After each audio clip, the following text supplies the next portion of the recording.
Kon kuru sar lokhi mon arnam somin dar nang ha chenon than aron ke me ni thani mum pon pom si aron ka pangjang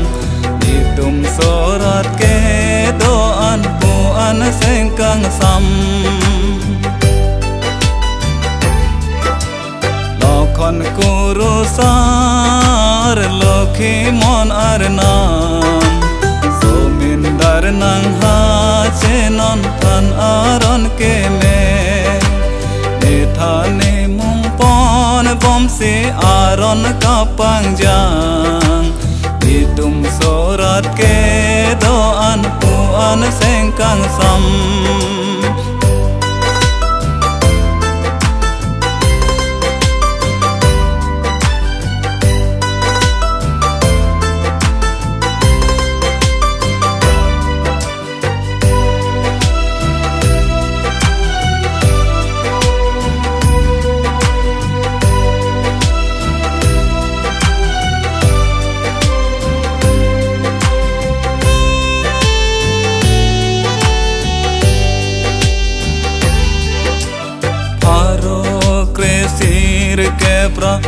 Kep sir kep aningkan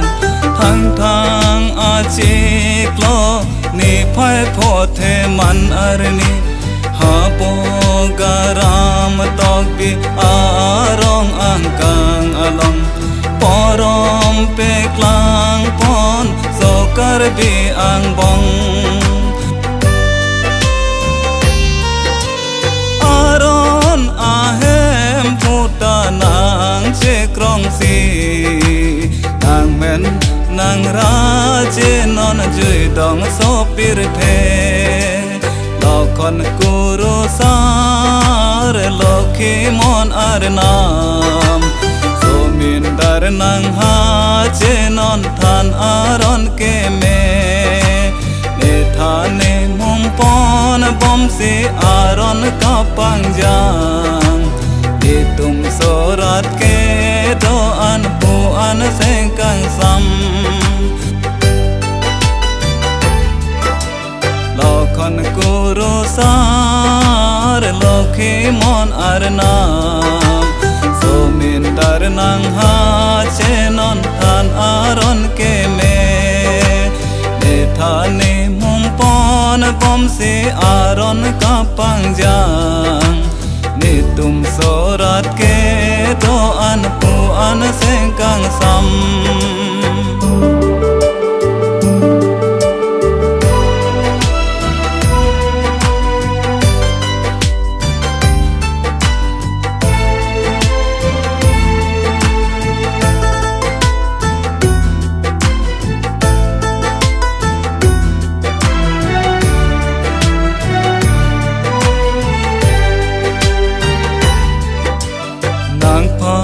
rihini kar dom nang choro avelo nang par kethe nai arnam man mu vene tum nang phan hem pu mir ale pen si che man lo nang phan nang phan rihini kar dom nang choro avelo nang par kethe nai arnam man mu vene tum nang phan hem pu mir ale pen si che man lo nang phan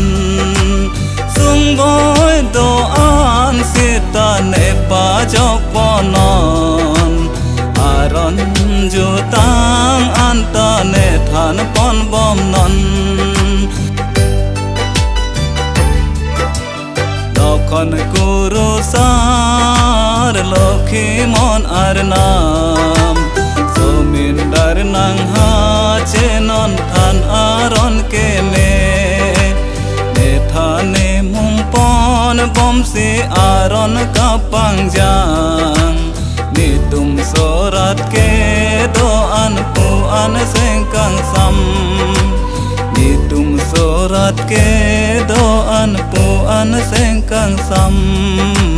Ni tum sorat ke do an pu an sengkang sam